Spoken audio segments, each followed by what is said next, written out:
Okay, we continue with the Melacha of Memareyach. Okay. My marker's on page 917. Not sure if that is correct. We stopped with liquid soaps. We stopped at yeah. Let's go back to E.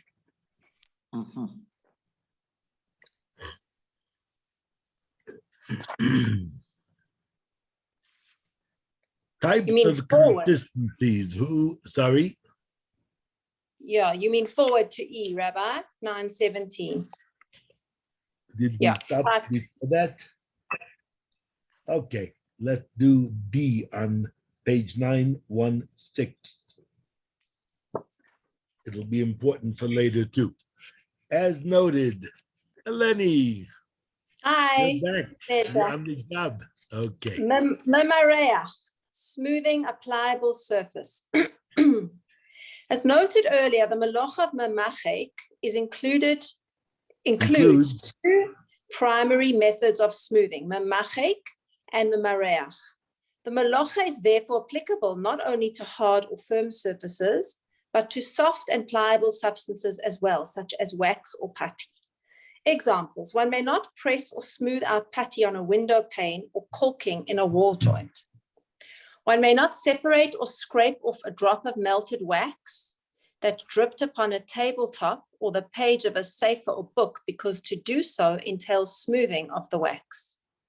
In the case of soft and pliable substances, the act of smoothing is classified as a tolda of the melacha called Memareyach. In the Mishkan, Memareyach was performed on leather, which is a firm material, not a pliable substance, i.e. can be readily molded into a shape. Smoothing pliable substances is similar only in purpose, not substance, and is therefore not the av, but a tolda. Okay, you realize he's giving you two conditions under which something is an av. It's got to be the same action and the similar substance as that used in the Mishkan. Over here, you have only one condition. Let's say something peanut butter-like would be, we'll soon see why it doesn't apply to peanut butter, but something like that on a piece of bread would not be like the substance which was used in the Mishkan. So the tulda. Types of consistency subject to Memareyach. Not all pliant substances are equally subject to the prohibition of Memareyach.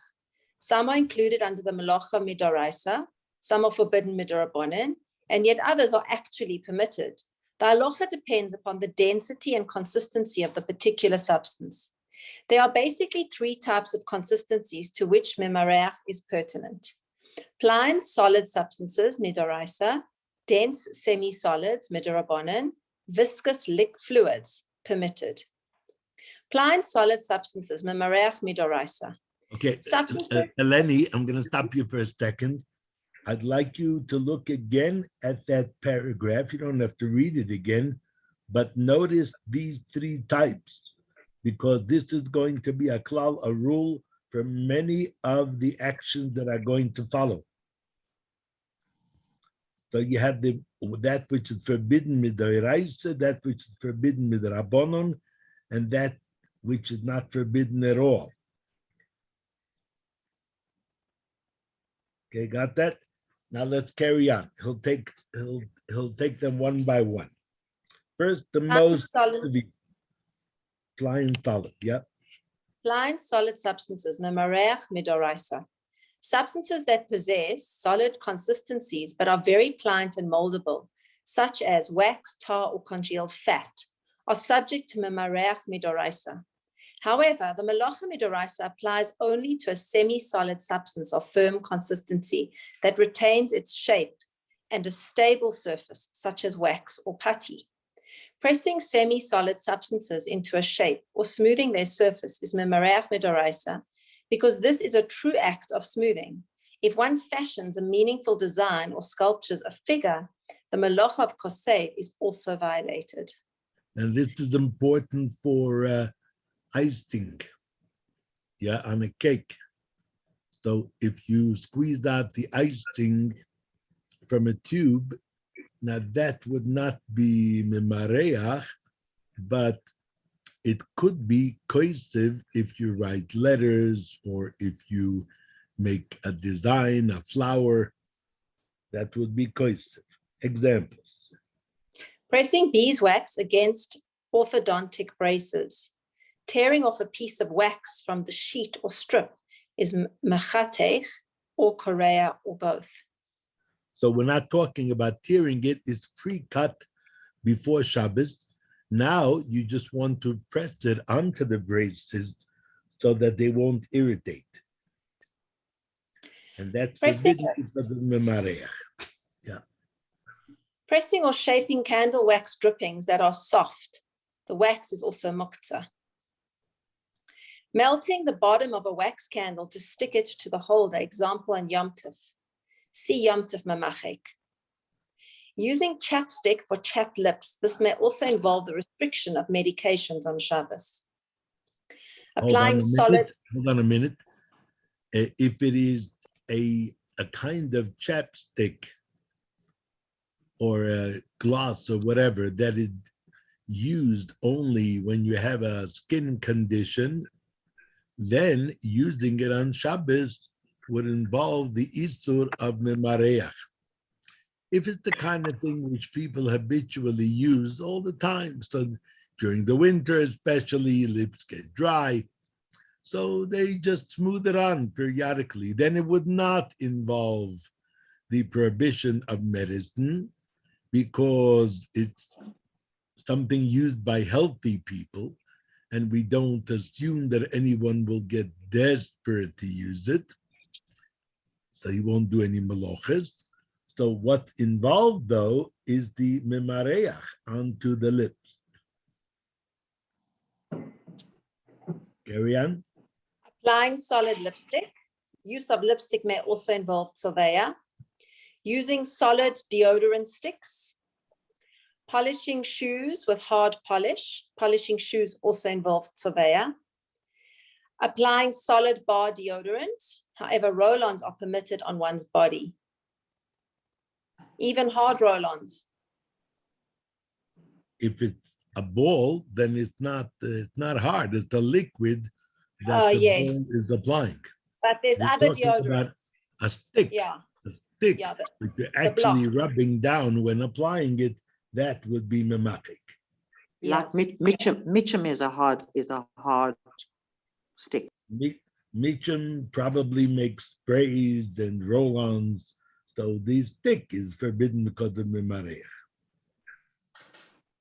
Pressing leftover wax of wax juice candles into smooth shapes. Candies. Plugging a Candies hole or with candies? chewing gum. All right. Shaping or smearing plaster. Sculpturing objects with clay. This may also be kosev, makeh b'patish, or boneh. Shaping or smoothing soft, pliable substances such as dough, silly putty, or Play-Doh. Pressing and smearing a thick plastic or silicone sealant over a crack or crevice. Pressing soft putty against the edge of a window pane. This may also be boine if window glass was loose. Spreading tar. Smoothing deliberately with one's foot the melted tar filler between concrete sidewalk slabs. Smearing thick congealed fat. Using candle glue stick, a wax-like substance for sticking a candle to its holder. I've got one. You realize that most of these things are forbidden in any case because of other considerations. So out of all of them, the ones that involve memareyach only and not toiveya and not koisev, etc., before I go further, many of them are the kind of things you wouldn't get involved with Shabbos anyhow. No one is smearing tar anywhere on Shabbos. No one is is what's it called? Smearing thick congealed fat. I don't know, maybe schmaltz on Pesach. But so the only things that really come up are soap, chapstick, deodorant stick, out of all of them. Okay. And Rabbi, he left out one, is the silicone earplugs. Silicone earplugs. I can do a show and tell if you want. Yeah, I know what the silicone earplugs are. I hope most of us know. But unless you're deliberately pressing it so that it completely fills the ear hole, if you're doing that, that's proper Memareyach. Yeah, If exactly. you just take a ball and stick it in, it shouldn't be Memareyach,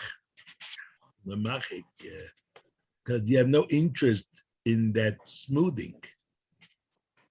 Unlike, for example, putty, where you do want the putty to spread evenly and all over the window pane.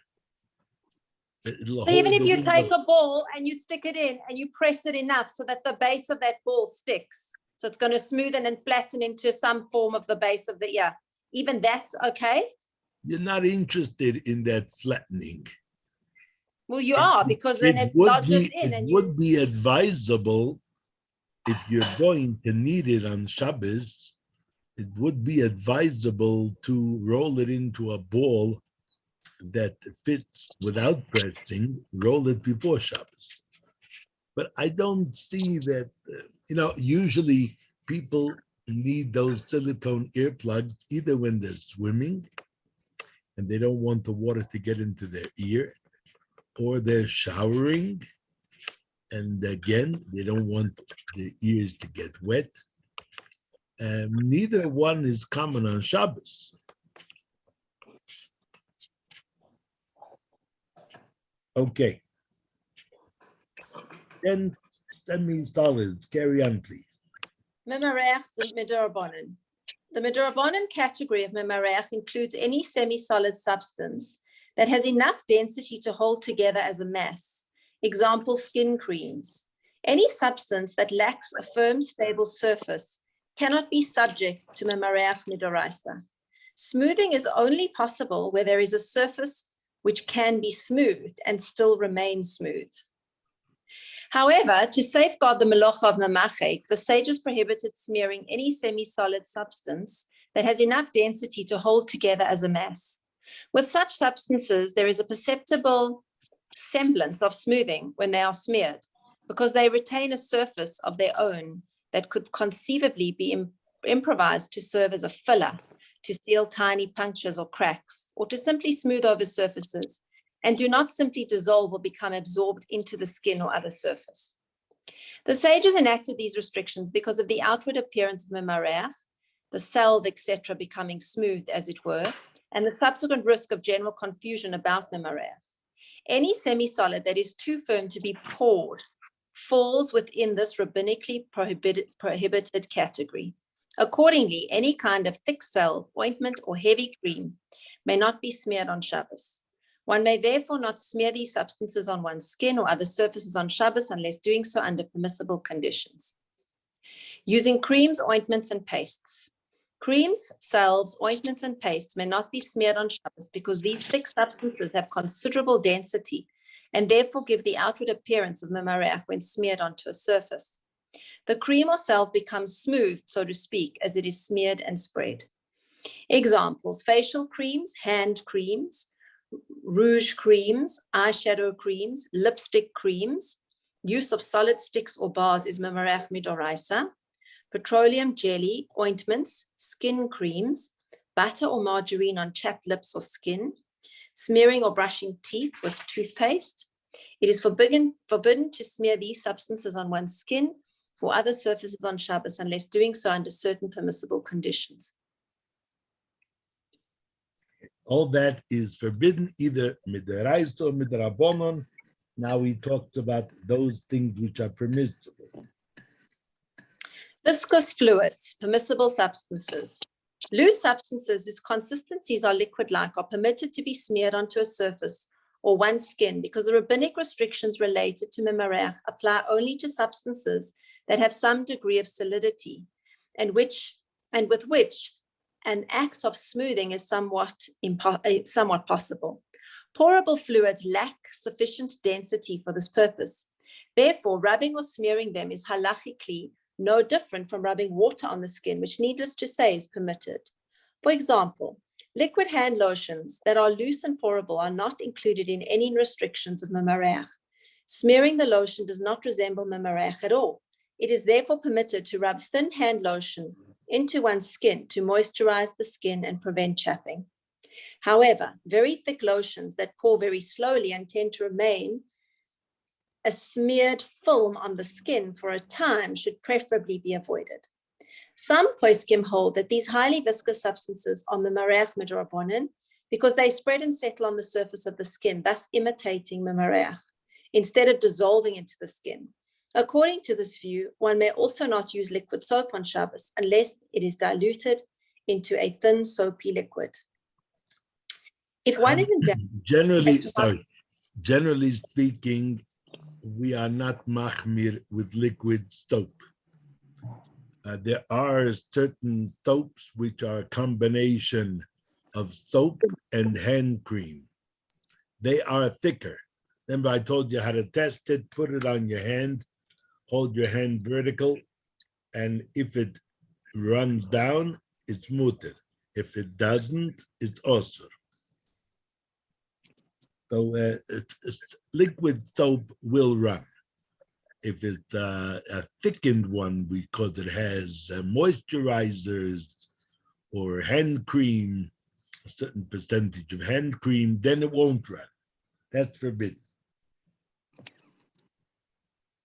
If one is in doubt as to how to measure the viscosity of a substance that may be Memareyach, he may adopt a lenient attitude. As a general rule, any substance... Why lenient attitude? Because it's a question whether the Memareyach D'Rabbanon applies. And a doubt in a matter of D'Rabbanon, you may be lenient with it. However, this is true of a doubt. If I don't know, that's not called a doubt. That's called das shoitin. It's a fool's, it's like closing your eyes and saying, you know, it's dark in here. So if I don't know something which I ought to know and I could easily know, that's my problem. It's not a doubt in this situation. And then you cannot apply the rule of Sofik D'Rabbanon Lekula, that when there's a doubt about a prohibition, D'Rabbanon, you may be lenient. No, you may not. So you should try it out before Shabbos if there's a doubt and test it. Don't be faced with a doubt. As a general rule. Any substance with a loose consistency is permitted to be smeared on Shabbos or Yom Tov.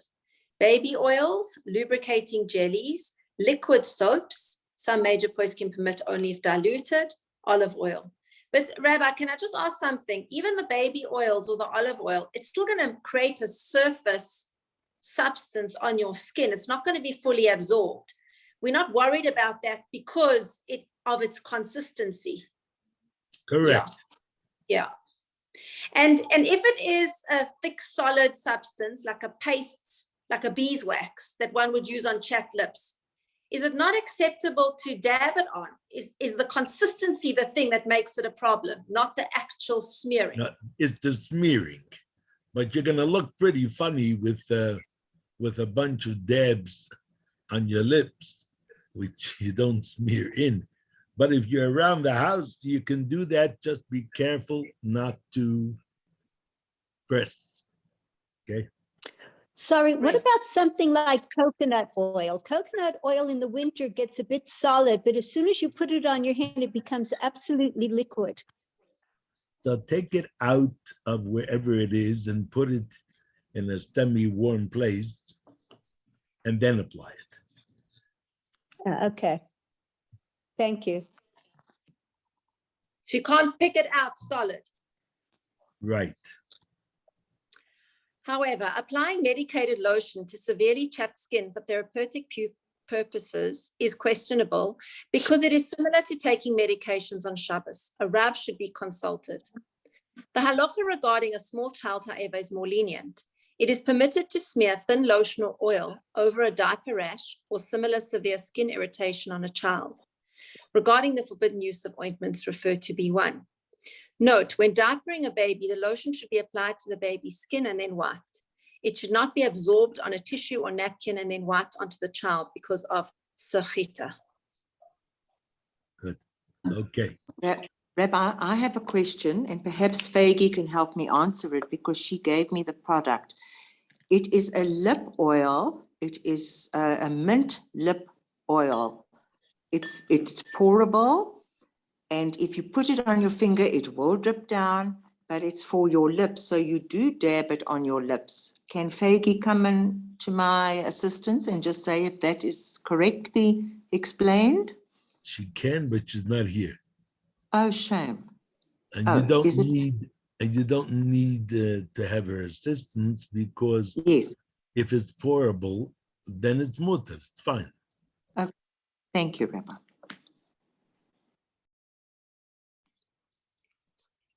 The concept, Okay.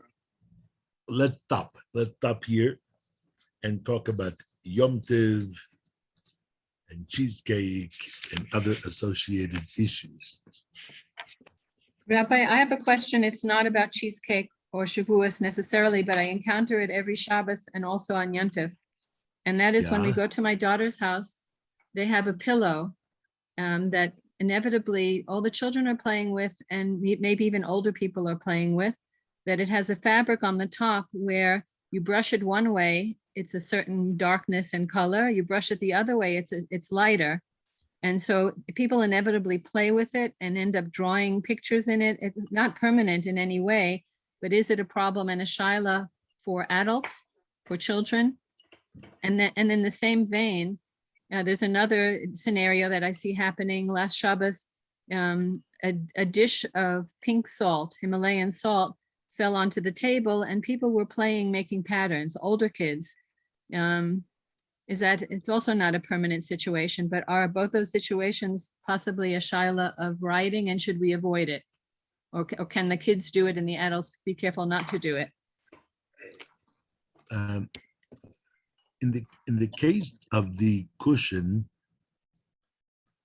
which it's going, whatever you do is going to disappear automatically, just because it has nothing to hold it. So as soon as you move the cushion, whatever pattern you draw on it will disappear. So that doesn't count as writing. In the case of the salt, it would stay where it is unless you took it off. And you presumably don't intend to keep it there in the table on the table in a pile. So it's temporary, but you should avoid it. Okay, The cushion is not a problem. thank you so much. Okay. Now, people are careful about writing on frosty window panes. Even though you're not writing with anything that has ink or any substance that writes, but because if the inside stays warm and the outside stays cold, it can remain there for a full day. So we avoid writing with it, although it's not technically writing. But this salt, which you definitely are going to mess up by the end of the meal, is less problematic, but it should nevertheless be avoided. If someone did something in it, it's not the end of the world. You don't have to shout at them. There's actually an expression in Shulchan Aruch called Ein goyarin boy. We don't shout at a person for doing X, Y, Z. although he shouldn't, but it's not something to get excited about. It should be avoided. Yeah. Okay.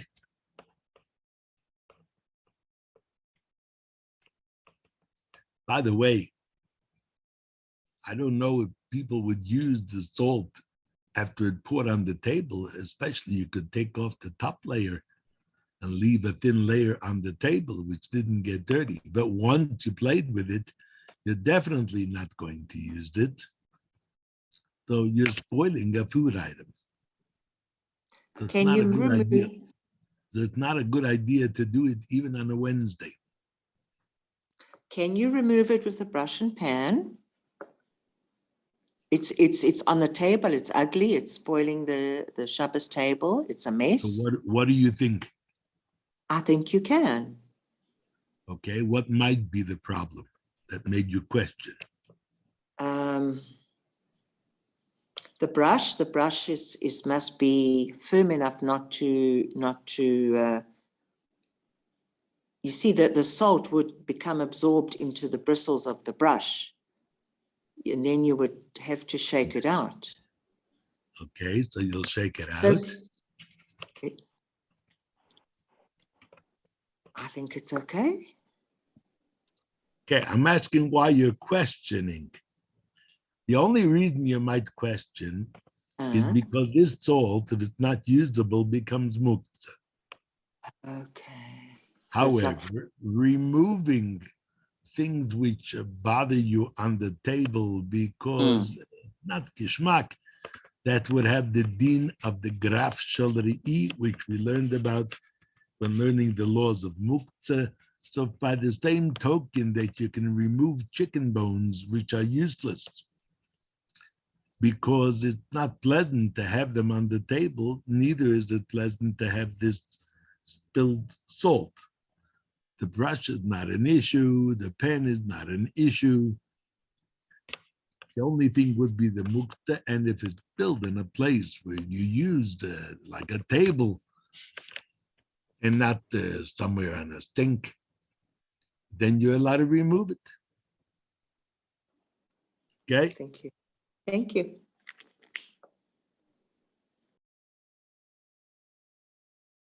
Hey, we're having a real smooth Shavuos. Yeah. So here's a question.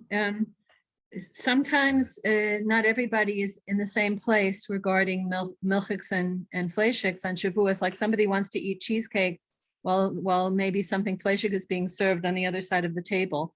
Is there a need for some sort of separation? Can it be on the same table, on the same tablecloth, on different sides of the table? On the same table, but not on the same tablecloth, that the person eating whatever is the opposite of whatever everybody else is eating should have a placemat and keep the, let's say it's milchiks that he's eating while everybody's having cholent, then he should keep the cheesecake on the placemat, Okay. or vice versa.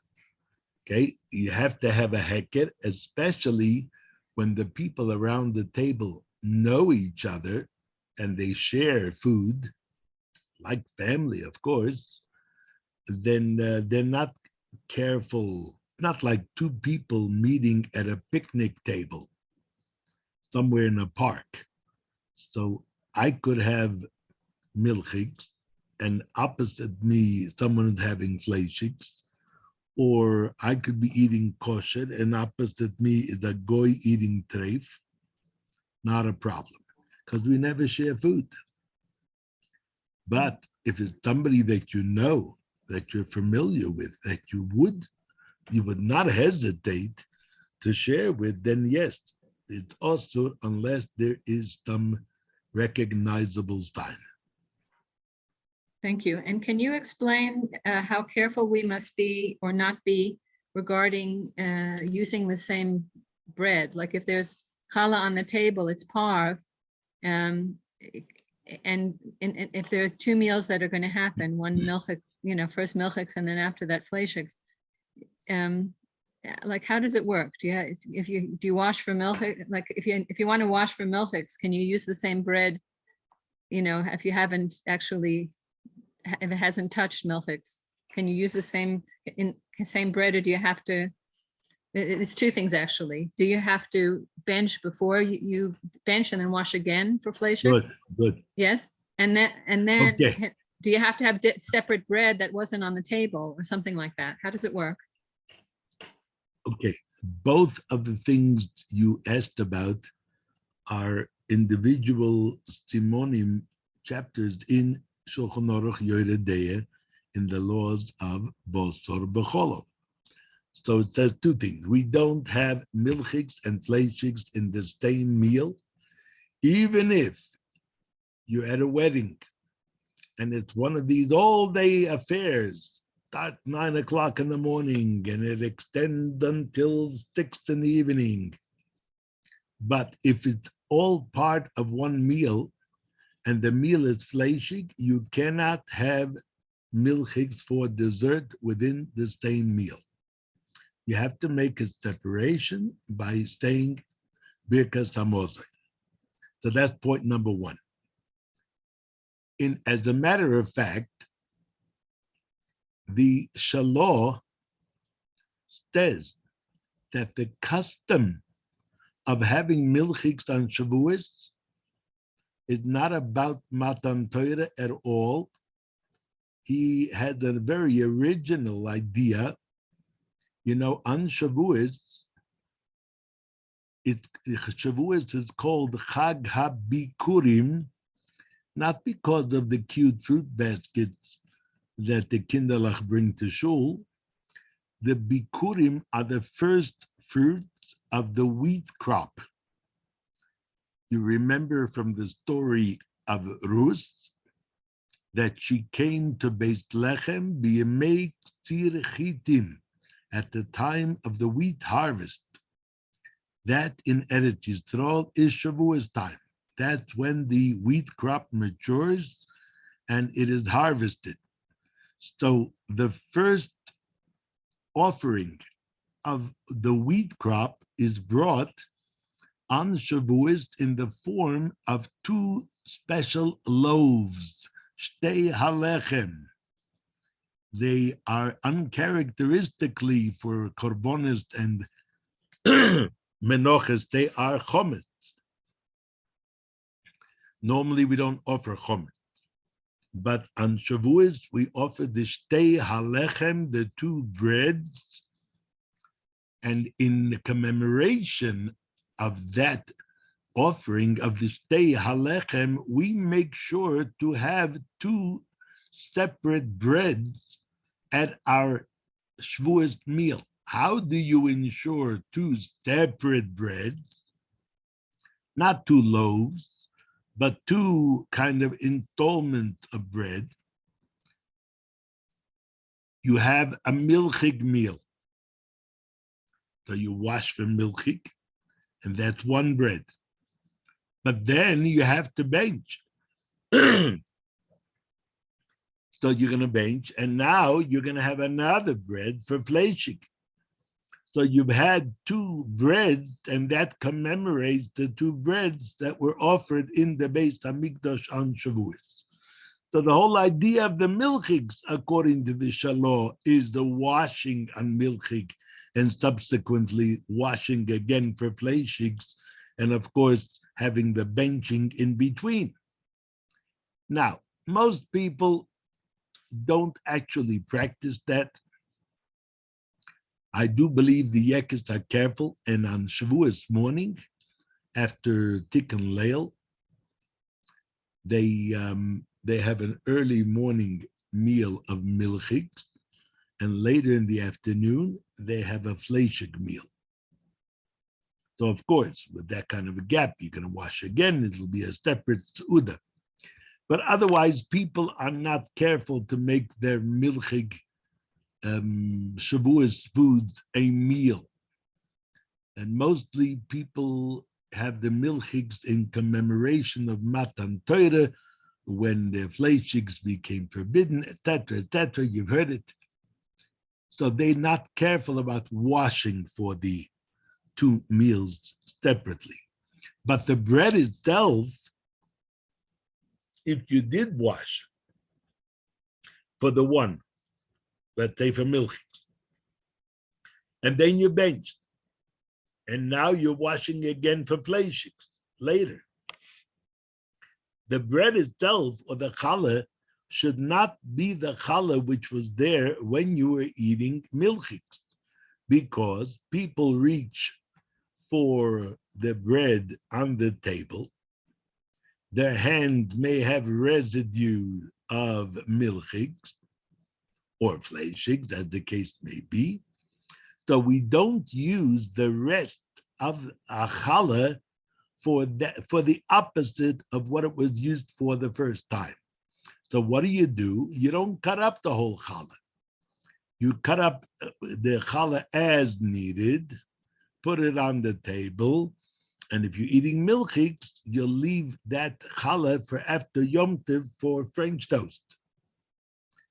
If you're eating fleishiks, then again, you're going to want it for milchiks, then you're not going to use it for French toast.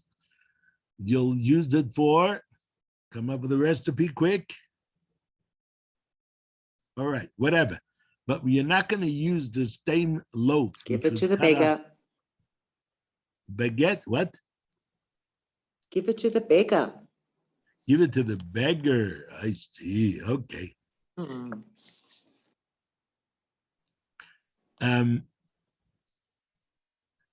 So you're not going to use the remainder of that loaf for the opposite. Okay? Yeah, I would suggest challah kugel. Oh, that's usually next week. Unless you're like Sora Imenu, whose challah stayed fresh from 1 week to the other. There's a freezer, you can freeze it. Oh, okay, good. Freeze it. Then you would have to mark it. Okay? Thank you. Rabbi, I'm leaving. A good Yom Tov. Veilige Yom Tov. Thank you so much. Okay, any other questions?